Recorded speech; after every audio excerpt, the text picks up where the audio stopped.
Welcome to the deep dive. Okay, let's just cut the crap and get right into this because frankly, the gall is just astounding. They didn't just move a painting. They stomped all over basic decency right there in the White House Grand Foyer, a place meant to represent, well, all of us, supposedly. Yeah. That man, Trump, has ripped down Barack Obama's official portrait. But wait, it gets so much worse. It really is unbelievable, the sheer audacity, and what it says about the priorities now. It's such a blatant disregard for tradition, for any sense of decorum, a deeply, deeply symbolic move that we really need to unpack here. Yeah, forget respect for the office, forget the peaceful transfer of power, concepts Trump clearly never grasped anyway. Now, when you walk into that grand foyer, you, the American people, you're face to face with this painting of Trump looking like you just barely survived a brawl, fist up, face bloodied. Right after that assassination attempt. They've actually taken this moment, this national shock, and twisted it into some kind of sick personal monument. Well, historically speaking, the placement of these portraits in the White House, it's always been very deliberate. It signifies respect for the presidents who came before, the continuity of the office itself. This move just shatters that precedent completely. And the symbolism, wow, it's not exactly subtle, is it? They've replaced a portrait representing Progress, the first black president, a man who won, let's remember, twice, big majorities, with an image that just screams grievance, victimhood, a kind of twisted defiance born out of, well, political violence. It feels like a visual middle finger to anyone not in his base. It really forces you to confront the question of what symbols we're choosing, what symbols represent the highest office and what values they actually embody. It's a very powerful statement, even if it's quite disturbing. Think about the message it sends right to your face. What do our allies think? Future generations trying to figure out this mess. The message seems pretty damn clear. Norms are for suckers. History is whatever dear leader says it is today. And the only thing that matters is worshiping this one guy's fragile ego, even if it's wrapped up in the imagery of violence. And that specific image, the Wounded Victor thing, that's classic strongman imagery, isn't it? It's designed to project strength through suffering. We see that kind of propaganda in, well, frankly, in authoritarian regimes. Exactly. It's not leadership. It's this desperate performance from a wannabe dictator trying to literally paint himself into history with his own bloodied face. So let's get into the nasty details. The official portrait of Barack Obama, painted by Robert McCurdy, the one with real dignity, gone, yanked from the prime spot. For decades, that space, the Grand Foyer, it honored the two most recent former presidents. It was about respect, tradition, peaceful transition, all things Trump wouldn't know if they bit him. That removal, it flies in the face of a long, long bipartisan tradition. It visually reinforced the idea, however fragile sometimes, of a continuous, respectful transfer of power, no matter the politics.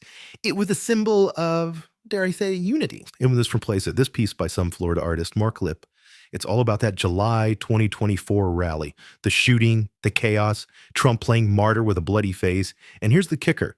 This wasn't some official commission. Oh no, that might imply some legitimacy. This was a gift.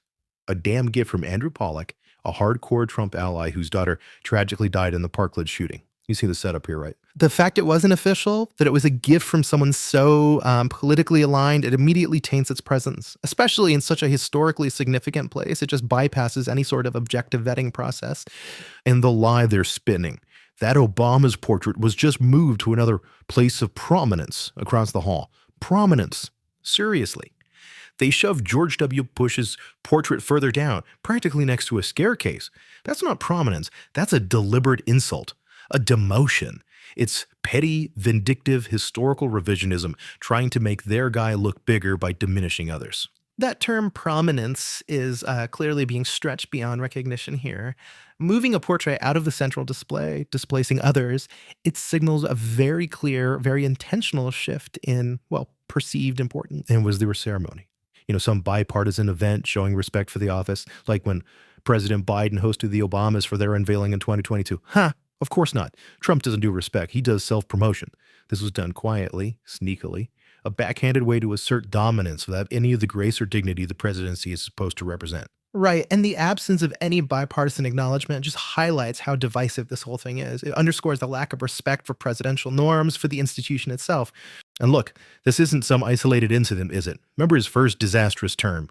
He was messing with the White House art then, too, swapping out Clinton and George W. Bush for McKinley and Teddy Roosevelt, his sort of preferred strongmen. It's a pattern. Erase recent history, rewrite the story, make it all about him. Yes, that consistent manipulation of the White House collection, it reveals a pretty deliberate strategy, aligning himself with certain historical figures he admires while diminishing the legacy of others, especially his immediate predecessor and his base, the cult. They're just eating this garbage up, praising this grotesque display as proof of his, what, toughness. I saw some tweet calling Obama a globalist puppet and Trump George Washington 2.0. Seriously, are these people okay? Comparing a guy who tried to stage a coup to the founder of the country, it's beyond delusional. It's an insult to American democracy itself. That enthusiastic response, though, it does show the power of these symbolic acts. They really reinforce existing political narrative, solidify a leader's image among supporters, regardless of historical fact or basic decency. Let's really zero in on where this thing came from. Not official channels, no, a gift. From a rabidly partisan source, Andrew Pollock. So, a political operative gifts a painting glorifying Trump's supposed martyrdom after an assassination attempt, and boom, it's in the most prominent spot in the White House, replacing the portrait of a legitimately elected, twice elected president. This isn't honoring history, it's like a hostile partisan takeover of our national symbols. That direct link, the donor's strong political stance, and the painting's immediate prominent display, it raises some serious ethical flags, doesn't it? Questions about partisan influence shaping the historical narrative right inside the White House walls. And the artist. This Mark Lip character, apparently he based it on photos from the Associated Press and the New York Times. Did he even license them? I mean, who knows? But remember the AP, they went after the artist who did the Obama Hope poster over copyright. Big fight there.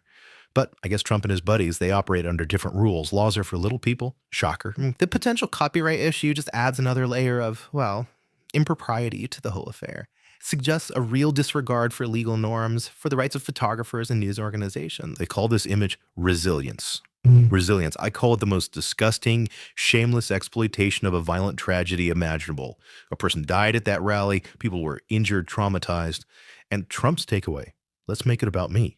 Turn it into a badge of honor, a campaign image, and now a goddamn portrait in the White House, pushing aside Obama's.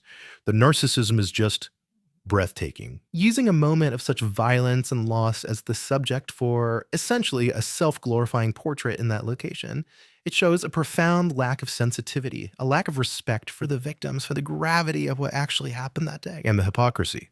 It's enough to make you choke. Yeah, they trash a president who represented actual progress, who won the popular vote twice, and replace him with a monument to division, to grievance, to the political violence that they themselves often flirt with or even encourage. It's the Trump brand distilled. Toxic, divisive, and now polluting the very halls of power. The contrast between the two portraits really couldn't be more stark, could it? One represents a more, let's say, inclusive vision of the country, however imperfectly realized.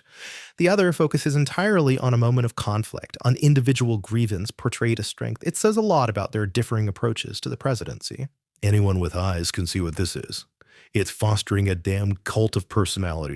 It's the kind of crap you see in tin pot dictatorships, where the dear leader is always shown as some wounded hero larger than life, the embodiment of the struggle. Sound familiar? The visual parallels to authoritarian propaganda are, well, they're hard to ignore. That emphasis on the leader's personal strength, perceived victimhood, especially after attack, it's a classic tactic used to cultivate that kind of personality cult. Meanwhile, while this ridiculous, politically charged painting hogs the spotlight, where's the official Trump portrait? The one for the Smithsonian National Portrait Gallery. Yeah, well, it's underway. And guess who's paying for part of it? A $650,000 donation from his own damn Save America PAC. Let that sink in. His political action committee, his campaign slush fund, is funding his official historical portrait. The grift truly never, ever stops. Using a PAC to fund an official portrait like that is highly unusual, to say the least. It certainly raises more questions about the blurring lines between political campaigning and establishing an official presidential legacy. So the difference is just night and day, isn't it? Obama's portrait, official commission, respected artist, representing a historic democratic achievement, properly placed according to tradition. Trump's vanity project, gifted by political cronies celebrating violence, possibly using stolen images, disrespecting predecessors, funded by a PAC. Unbelievable. That stark contrast really does underscore the departure from established norms and the increasingly personalized, politicized way the presidency itself is being represented symbolically. And Team Obama, what have they said? Nothing. Crickets. And you know what? Good for them. This move is so petty, so pathetic, so obviously driven by pure ego and spite that dignifying it with a response would just elevate it. Their silence speaks volumes, actually. It highlights the class and dignity that Trump completely lacks. Yes, that lack of response could certainly be read as a refusal to engage, a way of saying this is beneath the dignity of the office that respect, perhaps. Look, this isn't just about paintings on a wall. This is bigger. This is about the systematic erosion of respect for American institutions. It's about one man's bottomless need for attention, a need so profound he'll trash tradition, history, basic decency, anything to feed it. This is a giant screw you to the very idea of a presidency that serves the people, not the ego of one tiny insecure man. The symbolic weight here is huge. It really extends far beyond just aesthetics or curatorial choices. It signifies a much broader disregard for the unwritten rules, the norms, the traditions that are supposed to underpin our whole democratic system. This isn't just a bad decor choice, it's a moral desecration. It's the physical manifestation of Trump's entire political project. Tear it all down, elevate himself above everything, replace symbols of unity and history with monuments to his own ego, his endless grievances. He's not a steward, he's a vandal. Using language like moral desecration really reflects the depth of the offense felt by many, the sense that this damages the symbolic integrity of the presidency, of the White House itself. He's occupying the White House, not as a guardian of democracy, but as its captor, twisting its symbols into his own grotesque image. Replacing the calm dignity of the Obama portrait with his own bloodied fist isn't just petty. It feels like a declaration of war. A war on the norms that are supposed to protect us from tyranny. It screams that nothing, absolutely nothing, is sacred when his narcissism demands satisfaction. Framing it as a declaration of war on norms certainly highlights the deep concern, the fear that these symbolic actions are part of a larger, more dangerous pattern of undermining democratic guardrails. This is it. This is the end game of the cult of personality, isn't it? Yeah. His image born of violence, division, grievance, literally replacing legitimate symbols of democratic power. It's a slap in the face to every American who voted for Obama for progress. It's a particular insult to the legacy of the first black president, and it's a terrifying preview of the authoritarian hellscape he clearly envisions for this country. This isn't patriotism, it's poison. Viewing this as the endgame of a cult of personality really underscores the potential dangers, doesn't it? About the dangers of unchecked ego, the manipulation of national symbols purely to consolidate personal power. This act, this utter disrespect, this elevation of violence and ego above everything this country supposedly stands for cannot be ignored or normalized. It's not just paint on canvas, it's a five-alarm fire for democracy. They are showing us exactly who they are, how much contempt they have for this nation, for its history, for you. We have to see it, understand it, and we have to fight back with everything we have. The broader implications really ask us all to consider what it means, doesn't it? When personal glorification, rooted in violence, pushes aside tradition, pushes aside the peaceful transfer of power.